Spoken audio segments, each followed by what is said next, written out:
about 15 years old, and I remember him just sitting down with me, being like, this is kind of like what you got to do, Aaron. Harvey Pasternak followed me to the fucking hotel. The nigga killed Aaron Carter, and now they acting like they won't clear the Backstreet Boys sample.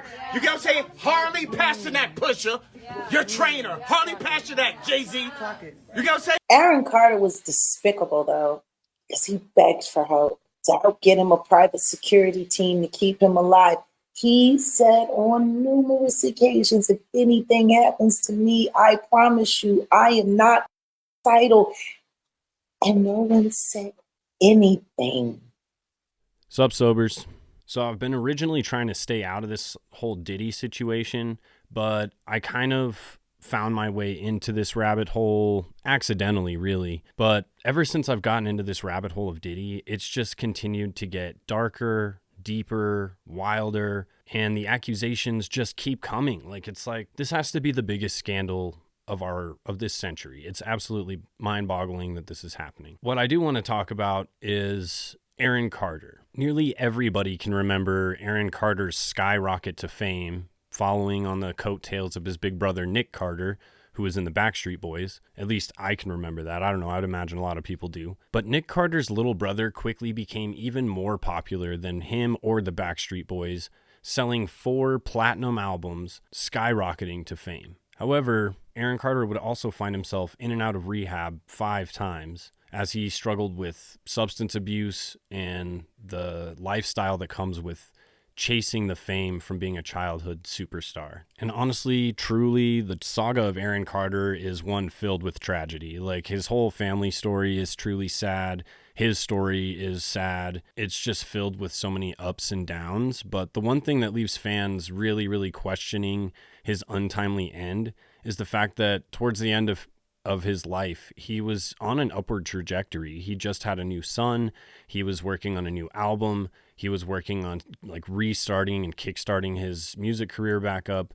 He was so hyper-focused on being successful again, and he had been clean and sober for 3+ years at this point. So fans are all speculating, like, there's something amiss here. And to be completely honest, there is a number of facts that leave room for questions and leave room for us to wonder what the real truth is, and how can we really trust the official medical examiner's report? Aaron's mom and his former fiance, they don't believe it, they don't trust it, and they've been pushing as hard as they can for a more thorough investigation to be conducted so that they're able to figure out what the actual truth is in Aaron's untimely passing, and they can start to figure out what these hidden secrets are that he was trying to expose. But this was nearly 2 years ago, so what's going on? DJ, why are we bringing this up? This is old news. Well, not so much. Recent speculation over the actual cause of Aaron Carter's passing, and it maybe being linked to Diddy, has been all over the internet now. These claims come after the recent bail hearing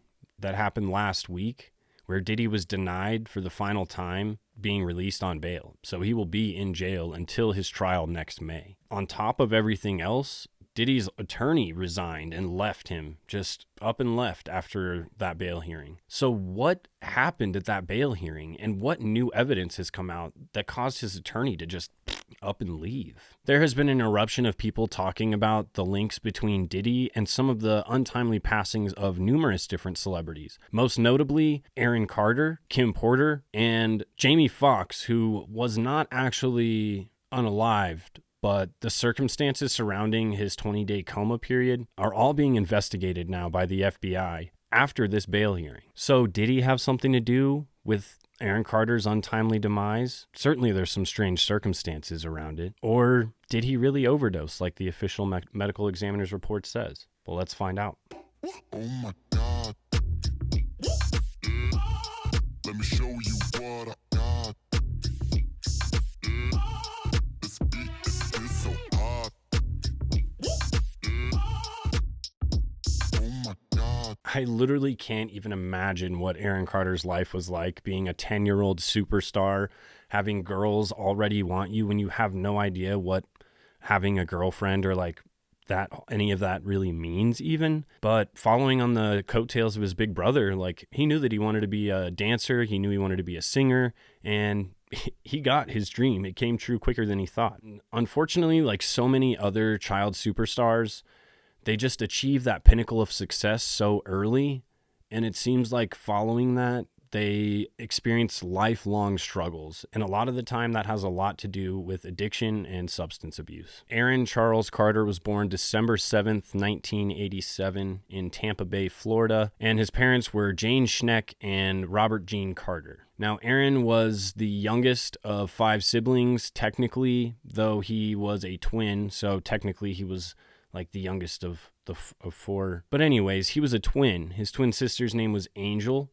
And he also had 2 older sisters. His older sisters' names were Bobby Jean and Leslie. And they were both slightly older than him. And then he also had an older brother named Nick, as we all know. Famous Nick Carter. Now, the Carter family is no stranger to drama. So much so that they even had their own TV special called House of Carters. And yeah, it was an interesting show. It was mostly centered around the dramas around the family members. As you can imagine, the show only ran for 1 season, was not a major success, but some of the drama was kind of interesting. But I mean, whatever. That's neither here nor there. Aaron went to Frank D. Miles Elementary and Ruskin School in Florida, and he grew up getting involved in performing, singing, dancing, all very early, because with the success of Nick Carter and Backstreet Boys and all that, his parents felt like we should get Aaron involved in the same thing. And Aaron does say in later interviews that he was very inspired by his brother Nick. It is because of Nick that he got involved in the music industry. And it is because of Nick that he even decided to like chase the dream of being a musician and a performer. He got immediately thrown into it. And not only that, but he was good at it. Aaron was a platinum selling artist by the age of 10 years old. So he achieved success much earlier than his brother Nick even. And he was doing it as a solo artist. So he wasn't having to split up all his money with 5 other dudes. Honestly, he was crushing it. And he was outselling Backstreet Boys, NSYNC, any of the artists at that time. Everybody loved Aaron Carter. Aaron released 3 more platinum selling records by the time he was 13 years old. And he was also featured on multiple Disney Channel shows, Nickelodeon shows, and he wouldn't have to play like any sort of character. He was so famous that he would just play himself being on these shows. It just speaks to the level of stardom that he was at. Aaron would continue to perform on tour, traveling all over the world, performing his new albums, and honestly, he was grinding so hard.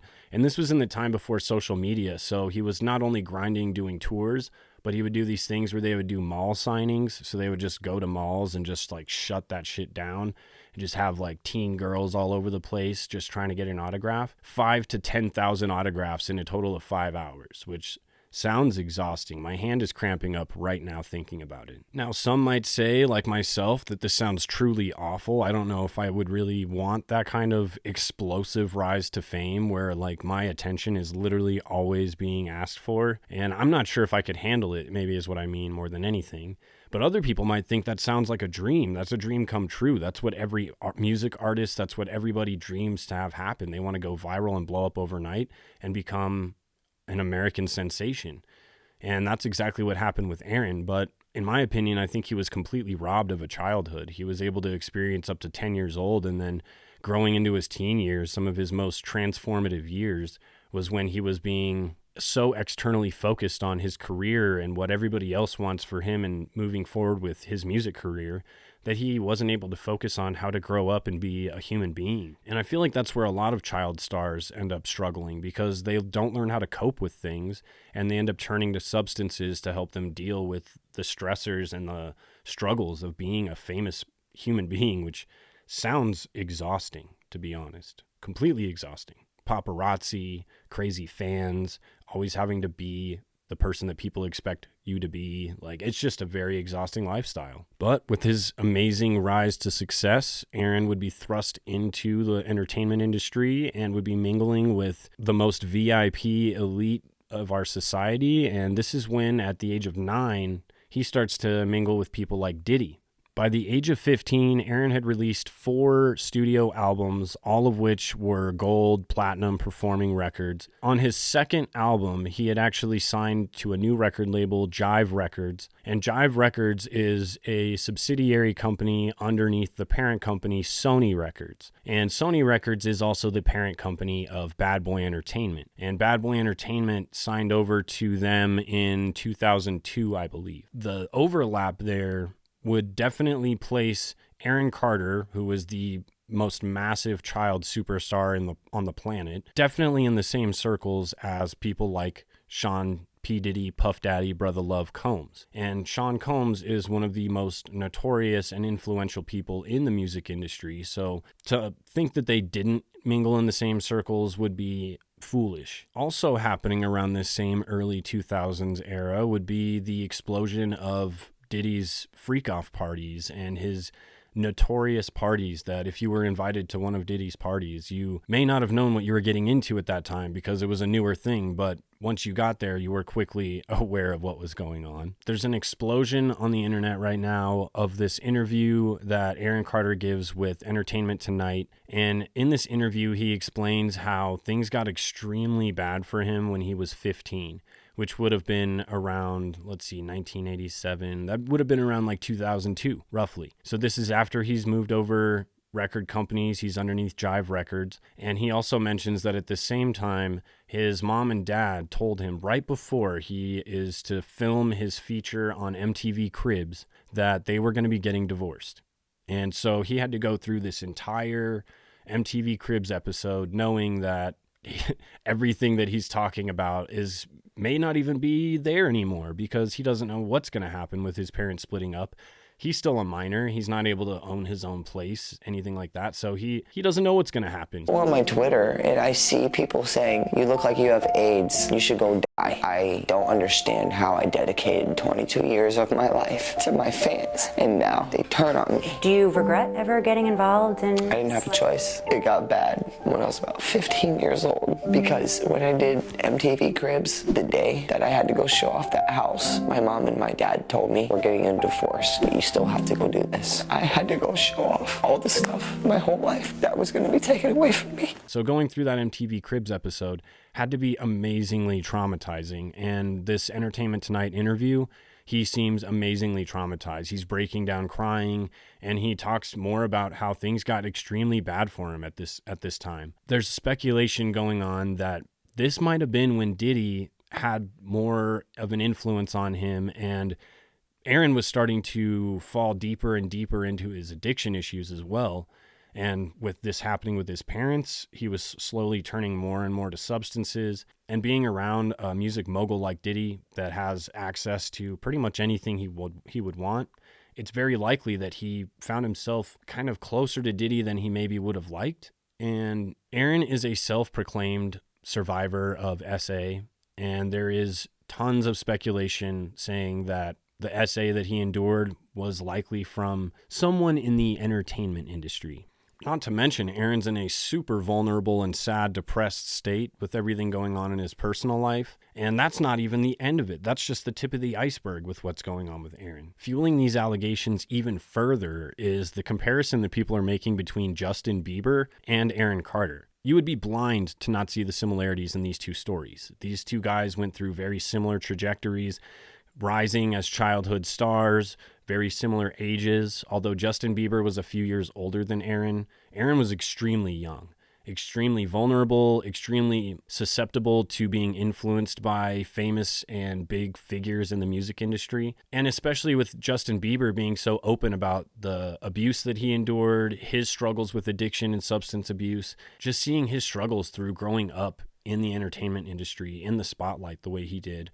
The parallels between his story and Aaron Carter's story are so very similar that netizens everywhere are speculating that the same thing that happened to Bieber likely happened to Aaron Carter. For those of you guys who don't know, Justin Bieber was originally signed as an artist when he was, I believe, 13 years old underneath Usher. Usher, who had legal guardianship of him, signed over for 48 hours parental guardianship to Diddy so that he could get some sort of perspective, get introduced to some influential people in the music industry, and also just get an idea of what it's like to be in the music industry. As soon as you turn 16, you know what I'm saying? I'm gonna let you rock this every time you come to LA. Yeah, this gonna be yours.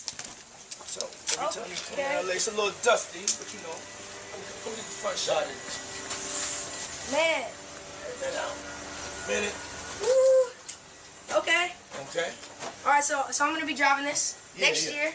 Yeah, when you get 16, you come down there, you gotta, you know, wear your seat. I mean, I'm 15. You could ride in the passenger seat. I got my permit. Not yet. No.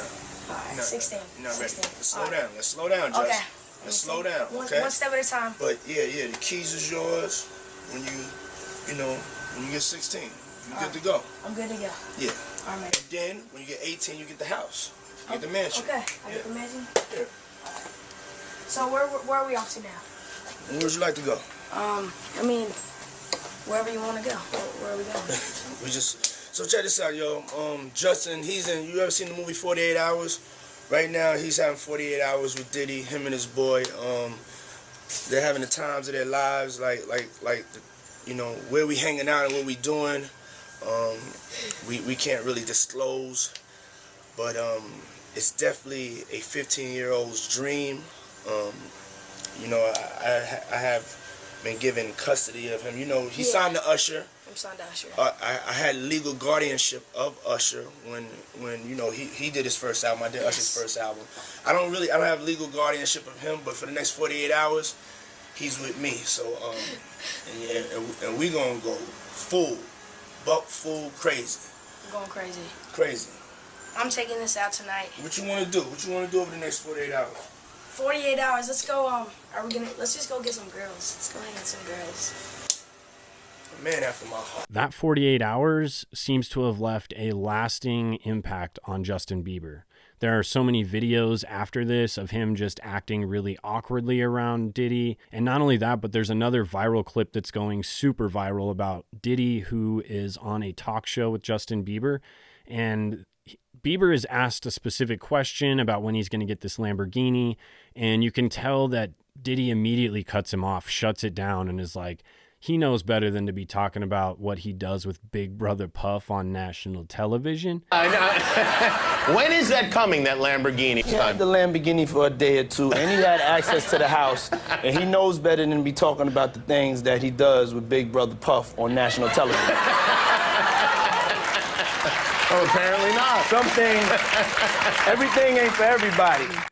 And it's got everybody like, kind of like, whoa, how did we not see the sign sooner? This is crazy. You can tell he's obviously got this control and power dynamic going on, and he's letting it slip even on national television. Like, he can't even control himself on national TV. He's got to put Bieber in his place. Later on, in an interview with Howard Stern, Usher is asked by Howard Stern directly. You're a dad now. Would you ever send your kid to Puffy camp? Hell no. See? So if he wouldn't send his own kids there, why would he send Bieber there? And why would he ever think that it was okay for him to continue to commingle with Sean P. Diddy, Puff Daddy, Brother Love Combs? One thing that I saw when I was doing some of my research is the music video Yummy that Justin Bieber made for his new track. I mean, sure, everybody knows that. I've heard a lot of people talking about the Yummy music video by Justin Bieber. I had never really analyzed this video before, so I did it, and it's disturbing. So the music video starts with Justin Bieber arriving to this party full of the rich, full of elites. There's music playing and dinner being served. I also want you to take notice of this girl right here in the red. She does play a part later in the music video.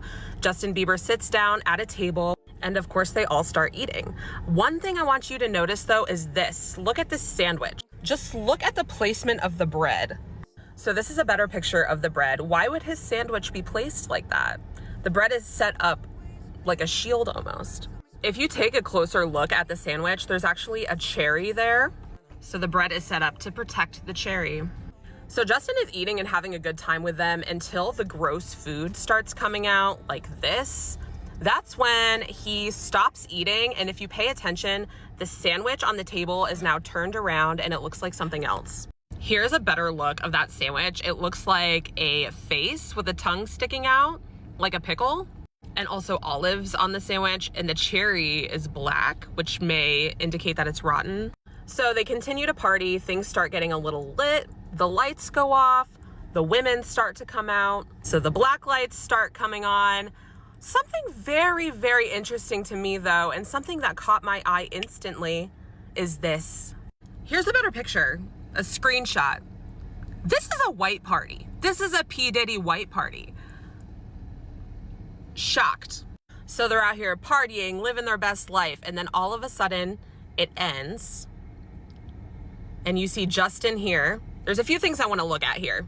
So this red outfit is the same outfit that the young girl playing an instrument in the beginning was wearing, insinuating that she is no longer wearing that outfit and not around right now. Just as a reminder, this is the girl from the beginning. That face is not the face of someone who is over 18 years old, okay?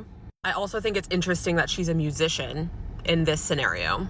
Another thing about this scene is that a lot of people are saying this server in the back is supposed to look like L.A. Reid. And then, of course, this at the end of the music video, the cleared plate with Justin's baby face on it. Yummy.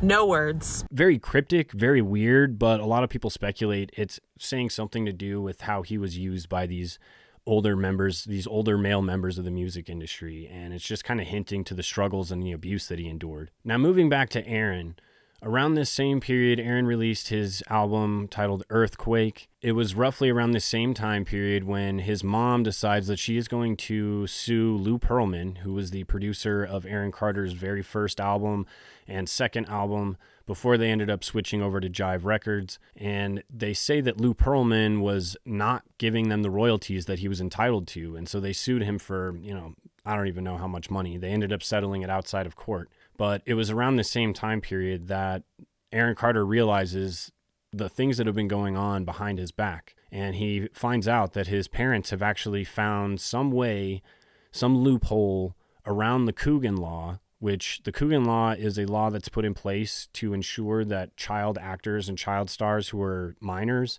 and are not able to have their own money, essentially, they're not able to make their own money legally. The parents have to open up an account and put so much money away and save that money for when the child turns of age, and then they're able to collect on that, all those earnings that they made when they were a child. It's not the full amount. I think it's like a minimum of 15% or something like that. I didn't honestly look into it, but because his parents found some sort of loophole or some sort of way around this, Aaron was essentially getting screwed, and his parents were spending all of his hard-earned money. This poor kid was slaving for his parents to just blow all of this money on a lavish lifestyle, buying like 30 plus cars, 15 houses, tons of toys, and just superficial garbage, just blowing all of the money that this young man had worked so hard to make. And that part of the story truly crushed me. I couldn't imagine how pissed he was. And to kind of put it in perspective, so when Aaron did turn 18, he was given the money that was in that account.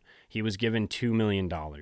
And for most of us, we're like, what is he complaining about? He got $2 million. Like, he still got, but no, what you don't realize is that the back taxes that needed to be paid on that money when he accepted it, when he turned of age, was $4+ million.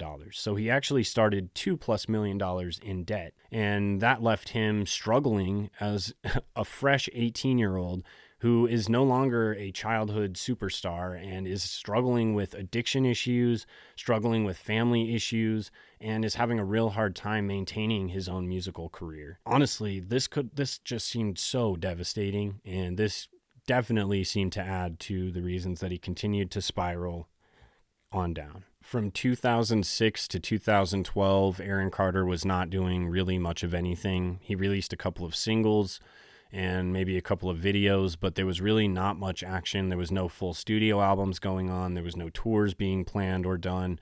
He was not really doing much of anything, but he was falling deeper and deeper into his addiction, and he was fighting really hard to get out of this bankruptcy that he ended up having to file. But fans did get to see a mild return in 2009 when he was featured on the show Dancing with the Stars.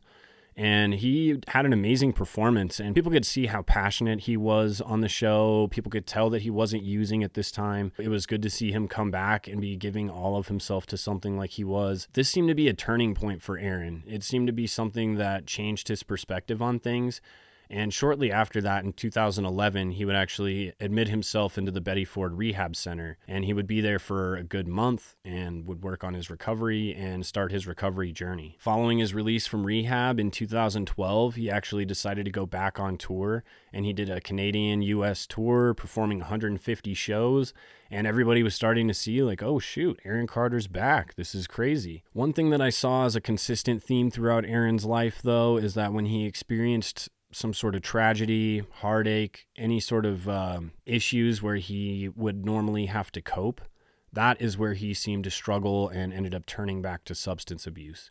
And unfortunately, in 2012, when his sister Leslie overdosed and was found unalived, unresponsive after laying down for a nap, it seemed like he started to spiral again back out of control. Toxicology report for Leslie's passing would show that she had prescription medication in her system, like painkillers, she had anti-anxiety medication, and she also had a bunch of muscle relaxers in her system. And the story is that she went in to take a shower, fell, hit her head in the shower, and after that went to lay down, take a nap, and never woke up from that nap. The crushing thing for Aaron was that leading up to this, not 2 weeks prior, he had made plans with Leslie to get her admitted to the same rehab program that he was admitted to at the Betty Ford Rehab Center. And he was making plans to try and get her better and to try and heal these wounds and to try and get her off of these substances. And so that was the most crushing piece for him, was he felt like he just didn't get to her soon enough. And so this just left him spiraling back out of control. To add even further to the drama that Aaron was experiencing, he spent his entire savings that he had, because he was not making much money at the time, on trying to get all of his family back together for his sister's funeral. And his brother Nick decided that he had a show that he'd rather perform at that day as opposed to go and attend his sister's funeral. And this left a lifelong wound that Aaron would never heal from between him and his brother, and would start even more drama than the Carter family had before. Now, the following year in 2013, this is when Aaron would actually inherit that $2 million and the $4 million in debt that I was talking about. And this would spark a period of time where he was basically non-existent to the music world, and he was really focused on just making money any possible way he could. And on top of that, he now had a criminal record because he was actually caught driving with cannabis in his car in the state of Texas, was given a DUI for driving under the influence. I'm not sure what. I'm not sure if he was drinking or something else. His mugshot picture looks like he was definitely messed up on something. But this is what tabloids are focusing on. They're not focused on his return to music. They're not focused on anything other than the fact that Aaron Carter is slipping again and falling back down the same spiral. And for somebody in addiction, somebody who's been through the same situations, I can understand, like, traumatizing life events can certainly lead you back into your addiction, because if you don't learn how to cope properly, or if you're not strong enough to resist your desire and your urge to cope with your substance, then you're going to fall back into it, because it's what you know, it's safe, you know, it works, and you've been there and done that. So it's something that you easily revert back to. And like I mentioned before, it's hard for these young childhood superstars to develop any sort of coping skills when they are never given the time to learn or never taught proper coping skills. They're consistently bombarded with people wanting their attention, and they're never ever taught how to love themselves, essentially. Now, Aaron filed for bankruptcy, and during the court proceedings, the judge actually gave him the option to put his parents in jail, and then he would allow him to file for bankruptcy, or he could not put his parents in jail and he would have to file for bankruptcy, but he would still have to pay back all of the money that he owed. And Aaron was like, no, I'm not putting my parents in jail. Like, as much as they did me dirty, I'm not going to do that to my own family. And because the judge found that to be such a decision made out of integrity, he decided that he was actually going to file a Chapter 7 bankruptcy for Aaron, which essentially means that all of his debt goes away, everything is paid for. It's like resetting everything, a fresh start. And so he was given a fresh start, but up until that point, he was struggling pretty hard trying to pay off this debt. Aaron said at this time the only job that he could even get was in like a Broadway play that was called The Fantastics, and it's known as the longest running play. I think they did 150 shows straight. This is the only way that he was able to make any money. And Aaron said that he was making like $670 a week doing this, and his checks were getting garnished by the government trying to pay off this debt that he now owed that his parents left him with. And so he was absolutely struggling, not making money. And for a childhood superstar who made and sold millions, nearly billions of records, it doesn't seem fair that he then had to start like this. That just seems crazy to me. But it just shows the integrity that Aaron has, because instead of taking this and deciding to hold a grudge and play the victim, he grabbed the bull by the horns and he decided to figure this situation out the best he could. And I think that ended up playing in his favor, because the judge ruled in his favor. But obviously, Aaron started to isolate himself from his family at this point. He couldn't really trust them. And even though he didn't want to put them in jail, he still had, his feelings were definitely still hurt, and he felt wronged by them still. His relationship with his brother was strained. His sister had passed away. Aaron's life was slowly crumbling around him, it felt like, and he slowly kept falling further and further into his addiction. Aaron was mostly addicted to huffing nitrous, so he would huff those aerosol duster cans and NOS cans and doing like whippets and things like that. And then he was also addicted to his prescription medication. He was prescribed Xanax, and he was also prescribed like muscle relaxers and anti-anxiety medications like hydroxyzine. And I have hydroxyzine. I take that for my anti-anxiety, but that literally puts me that stuff puts me to sleep. So I don't know. It's pretty heavy stuff. On top of everything else, Aaron is diagnosed with a hiatal hernia. A hiatal hernia essentially is where part of your diaphragm or like the muscles around your stomach are pinching off. This hernia is essentially pinching off part of your stomach. And so your stomach is constricted halfway or like nearly at the top. So when you process food, you're not able to eat quite as much. So it leads to the inability to gain weight, leads to being super skinny. And then it's also one of the leading causes of esophageal cancer. Esophageal cancer. That's hard to say. And so it's something that he found out he struggled with, and it caused him to have serious weight issues. And because he had weight issues his entire life, he struggled with body shaming. And he said that this was another thing that continued to push him down the road of addiction. He had body shaming issues, and so much so that he even gets cheek fillers, he says, to make sure that his face is more filled out. He got veneers to fix his teeth because he ended up having 9 root canals in his mouth, and his teeth were slowly starting to just kind of disintegrate. I don't know. He had to go through the plastic surgery route because he just has such intense body shaming.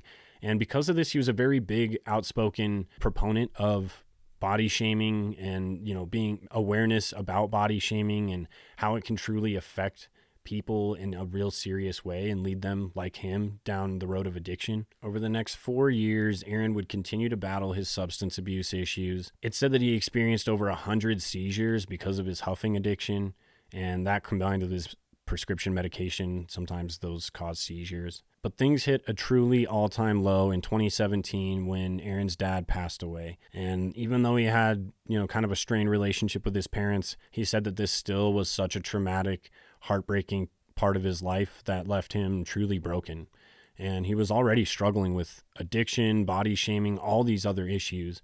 And having his dad and his sister now gone, it just seemed like he started to go off the deep end by this point. Because of their dad's passing, Aaron says that Nick kind of assumed that father figure role, and it really pushed him further away from Nick. He was sick of him trying to run and control his life, tell him what to do, how to do things. And he said it just pushed him even further away from the family.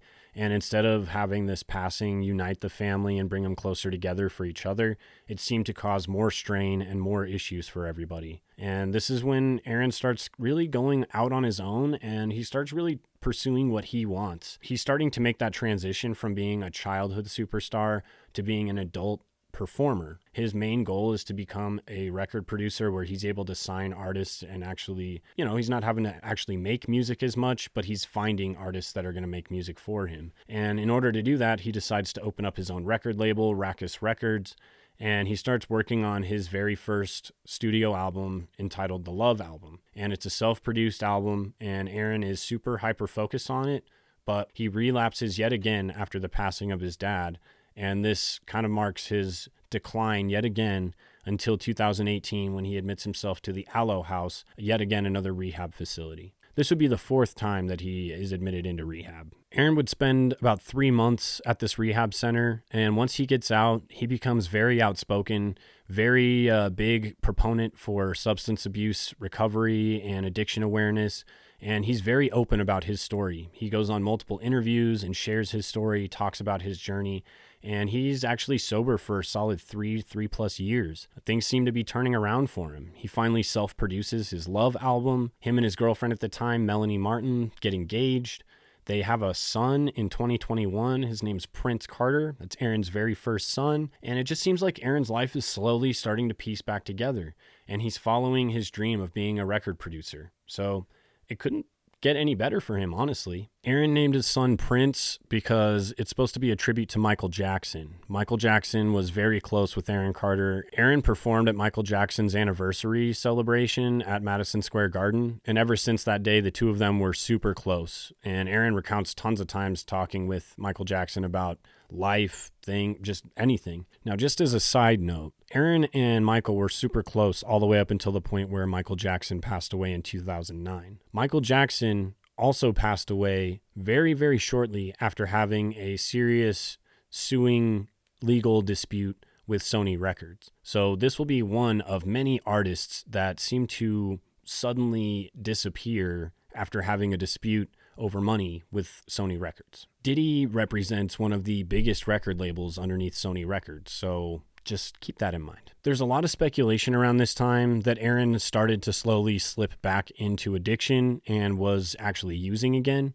And a lot of the reason for that is because people say he admitted himself back into rehab. However, Aaron's account of what happened is that because him and Melanie actually had a domestic dispute and police were notified because, paparazzi's always following them. So somebody from the paparazzi saw them arguing, notified police, and police were called. And because Melanie had put her hands around Aaron's neck, the police actually arrested her. And because of this dispute, they lost custody of their son. Their son was actually put into Melanie's mom's care. And so Aaron says that he went to rehab one last final time, making it 5 total times having gone to rehab, just to make it look better for the courts so that he could regain custody of his son. And he went back to rehab in 2022. I believe it was in February of 2022. So that's what he says his reasoning was. But other people say that he went back to rehab because he was struggling with addiction again.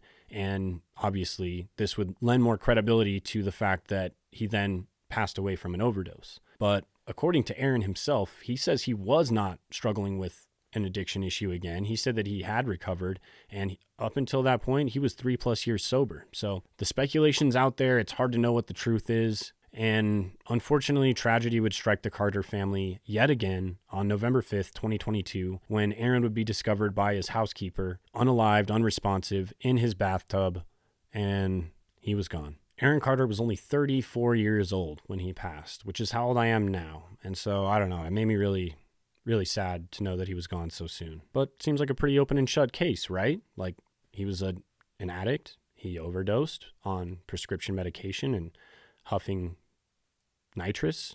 And then because he went unconscious while taking a bath, he ended up drowning, right? Open and shut. So why does the internet keep speculating that there was something more going on? Why are people so unsatisfied by the official reports? Well, like I mentioned before, this recent bail hearing where Diddy was denied bail for the final time, his attorney resigned from the case, and FBI opens up investigations into multiple different celebrity passings, Aaron Carter being one of them. The internet's wondering, okay, well, what evidence do they have to prove that this is the case? They must have something, right? Of course, we're not going to get any of that information, at least not yet anyways. We won't know until more things are released to the public from whatever, if there's new indictments that are coming, new charges being added to the current indictment, we'll see what happens. The speculation all over the internet has people wondering what is going on. And this Diddy rabbit hole just keeps getting deeper, darker, wilder, crazier, and just more savage each and every day. Now, the passings of Brittany Murphy, Kim Porter, Aaron Carter,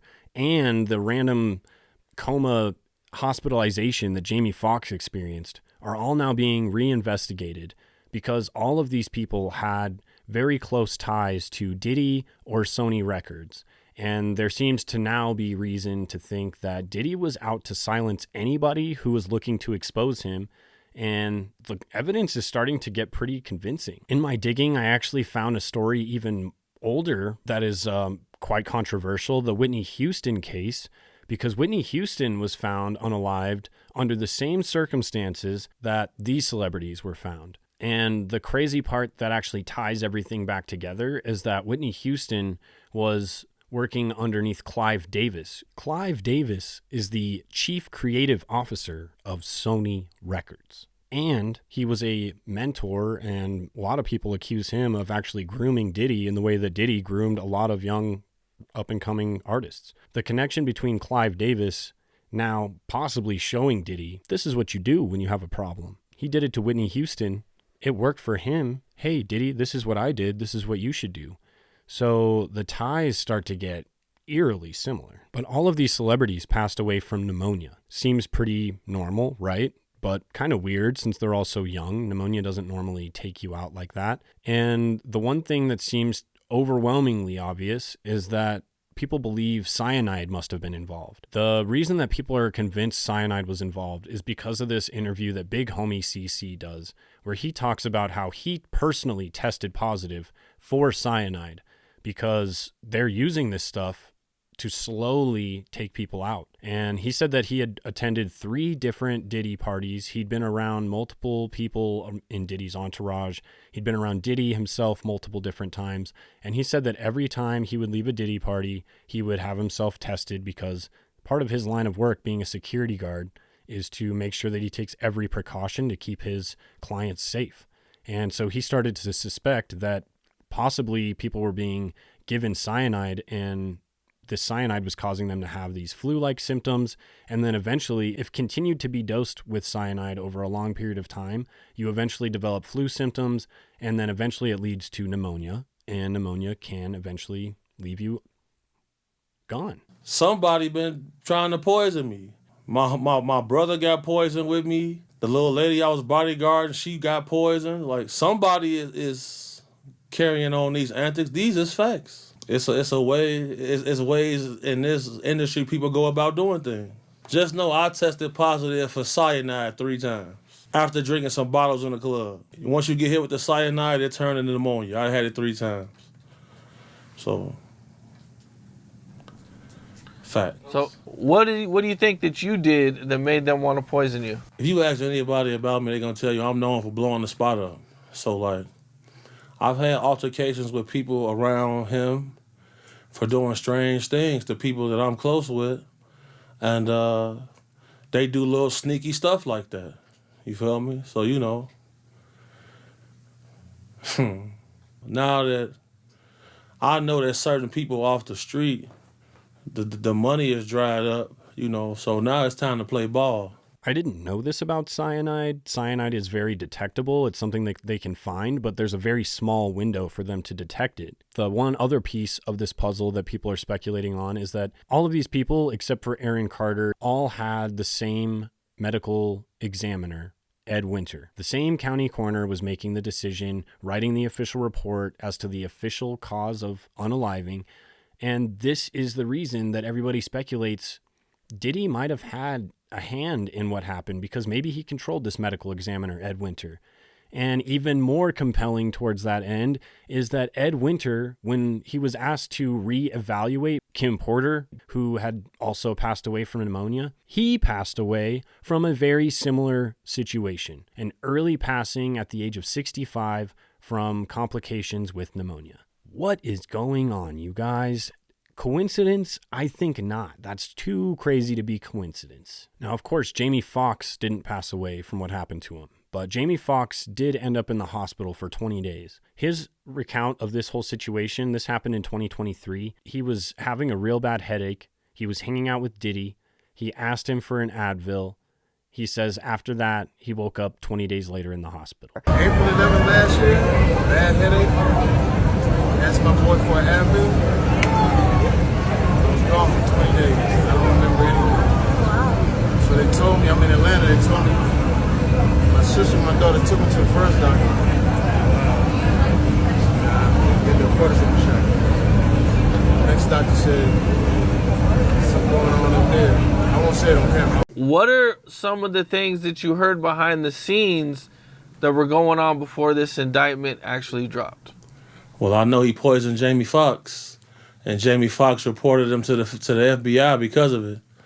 I know that's a fact. Jamie Foxx reported this man to the FBI because of this. It's facts. You tell me. Now, he never openly says this in public or online anywhere, but there is 2 accounts of people who attended Jamie Foxx's Netflix specials. They were filming them, and during the filming, he very openly and very directly accuses Diddy for what happened to him. He says he grabbed that Advil from Diddy and then woke up in the hospital. I went to the first show, I went to the last show. Okay. Jamie Foxx states in this, spoiler alert, but Jamie Foxx states in the special that Diddy was responsible for what happened to him, and he is the one that called the FBI on him. It really wasn't him. I can't blame him. It was actually Jennifer that was mad at me. But he was just trying to come to her, honor or whatever. And he doesn't really say exactly what he thinks happened or what he thinks was going on, but he continuously accuses and points to Diddy as the sole reason that he ended up in the hospital. With all these other strange celebrities who have passed away, who were around Diddy's inner circle, it just leads you to wonder, was he responsible for this? And even more than that, was he responsible for Aaron Carter's passing? There's a bunch of videos that have recently resurfaced because of all these speculations and allegations about Diddy possibly being involved with Aaron Carter's passing. And one of the craziest, most damning pieces of evidence, in my opinion, is the fact that Aaron released this TikTok video literally 2 days prior to him disappearing and being gone unalived forever. A silence breaker for my brother, who is a rapist, and now they're after my life. My whole family is after my life, and they're setting me up. And Sony Records owes me $3.5 million, and they don't want to pay me, and it would be in their better interest, just like Michael told me, and Brad Paisley, who sued Sony Records for $10 million. They owe me money, and they're trying to get me off. And I'm begging you and I'm pleading you, help me raise $100,000 as soon as I can so I can move to an undisclosed location where I am safe. My realtor won't sell my house. They're all involved in this, and they're trying to keep me there. They had cops come and check for a rope in my garage saying I wanted to hang myself. So please trust what I'm saying, and please donate the money. He straight up called out Sony Records. He straight up says they owe him money, and he even says that they are out to, like, how more direct can he be? And the saddest part about this is that nobody did anything. Nobody took him seriously. Nobody donated to his cause.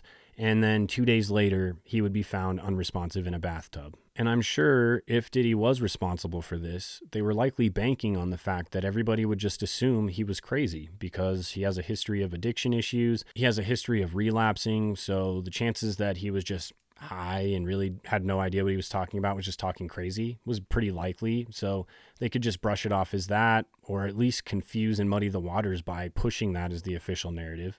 And it seemed to work because people didn't really know what to think.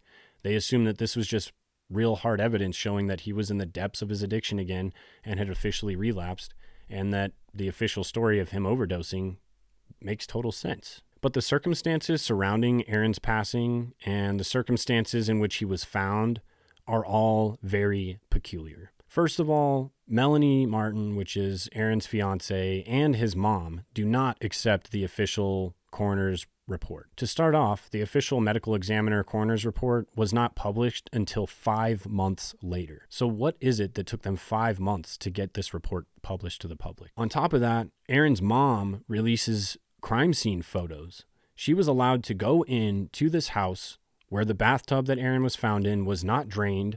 The crime scene was left the way it was, and she was not only allowed to go in, but she was allowed to take pictures. Like, was this crime scene not taped off? Nobody was guarding people from going in. They were clearly not investigating this crime scene the way that it should properly be investigated. And then she took all these pictures and was able to post them to the internet. So clearly this crime scene was not quarantined off in any way. So who knows what kind of contamination could have happened? Who knows what kind of evidence could have been destroyed? Who knows what kind of clues were missed? The one thing that struck me as extremely strange, and same with Melanie and Aaron's mom, was the fact that Aaron's phone was actually found in his car in the driveway. Aaron was known to always have his phone on him. He was always on his phone. He was never not on it. He was always posting online, listening to music, talking to people, texting.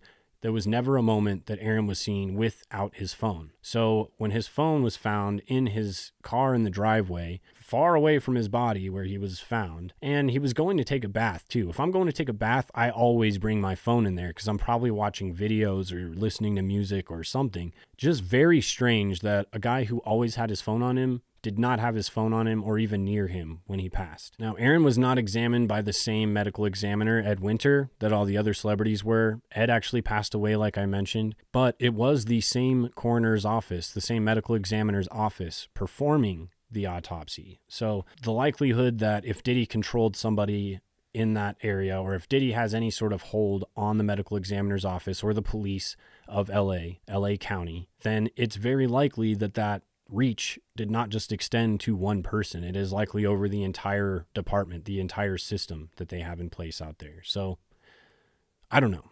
A lot of speculation, but all very interesting coincidences. I think the thing that gets people the most riled up is the final tweet that Aaron Carter made at 3:27 a.m. on November 4th, just one day before being found unresponsive in that bathtub. And his tweet was directly to Kanye West. And his tweet just says, "Yo, yay, can we talk man to man?" What did he want to talk about with Kanye West? Now, you guys may not know, but Kanye West actually openly spoke out about the secret hidden people controlling Hollywood and the entertainment industry. So much so that his personal brand, his actual revenue stream took a serious hit over this. He was very outspoken about it, and he was very much a proponent against these people that were secretly controlling and running the entirety of the entertainment industry. That's what has people wondering, maybe Aaron was going to talk to Kanye about how to openly expose what was going on. And with the post that he made on TikTok talking about how Sony wasn't paying him the money that he was being owed, it's likely that Aaron was going to go to either the feds or the media or somebody to expose what was going on with Sony Records, Bad Boy Entertainment, Diddy, all these influential figures. And the news right now is saying that, yeah, Diddy is the one that's on trial and is in the hot seat, but the indictments are not going to stop with him. There is a lot of people that are going to be shocking to find out are going to be indicted with these indictments. And I think it's kind of interesting to be following this case, because I think we're going to see a lot of famous people that we would not expect to have been involved in this stuff going down. And if you go back a couple episodes, I have another episode where I talk about Liam Payne and his untimely demise, where he fell / jumped / was pushed, who knows, out of a 4th story balcony at a hotel he was staying at in Buenos Aires. Well, go watch that story. It's a good one. Just like in that story with Liam Payne, it seems like Diddy might have been out to silence anybody who was going to expose him or had anything negative to say that could shed light on his activities. Another crazy piece of this puzzle is that Aaron's body, when found and examined, did not have any water in his lungs. If he had drowned officially, then you would expect there to be water in his lungs, right? Yeah, you would. So the fact that there wasn't makes it seem like, well, what's going on here? When Aaron's housekeeper actually found his body in the bathtub, she immediately dialed 911. Now, Aaron has a couple of neighbors, and one of them is an EMT and the other one is a reporter. And in his line of work as a reporter, he has a police scanner so he can monitor and be kind of first on scene for things that happen. And this police scanner, they heard a call come over the radio about an unresponsive body at Aaron's address, who was their neighbor. So they rushed over with a defibrillator bag. That's hard to say. Now, these neighbors grabbed this defibrillator bag and they rush over and they're trying to help because they think that maybe something can be done to revive this guy. And they're hopeful that they can get there quick enough so that they can actually do something. They knock on the door. The housekeeper answers the door. She opens it slightly, and she tells them, "No, I'm sorry, I can't let you in." And then she closes the door, locks it, and she can be heard running away from the door, according to these neighbors. So that's kind of weird. But the police, when they show up, they knock on the door. The housekeeper answers the door, and same thing. She says that she can't let them in. So it makes you wonder, why couldn't she let them in? And also, who was this housekeeper? The crazy thing about it is this housekeeper was not somebody that Aaron Carter knew very well. A transient woman from the street that he had met recently, and because Aaron is always trying to help people out and show love, and especially people who have fallen on hard times because he can relate, he was trying to help this lady out, so he offered to let her live with him in exchange for kind of keeping tabs on his house. Now, who's to say this lady wasn't some sort of hired person to, like, get into Aaron's inner circle somehow and somehow gain access to his house or whatever? Who knows what the case is, but who knows who this chick is? And she was the only person on the property while the police tape was up. So there was nobody else allowed on the scene until police were done with their investigation. And so it's kind of strange that she was the only one there. And it gives me weird vibes that she wouldn't let anybody in. It makes me think that maybe somebody else was there and she was trying to bide time for them to leave or finish doing what they were doing. All very strange. Another piece of the puzzle I discovered in my research were the claims that Kanye West was making about Harvey Pasternak, who is a personal trainer for Ye, and he was also a personal trainer for Aaron Carter.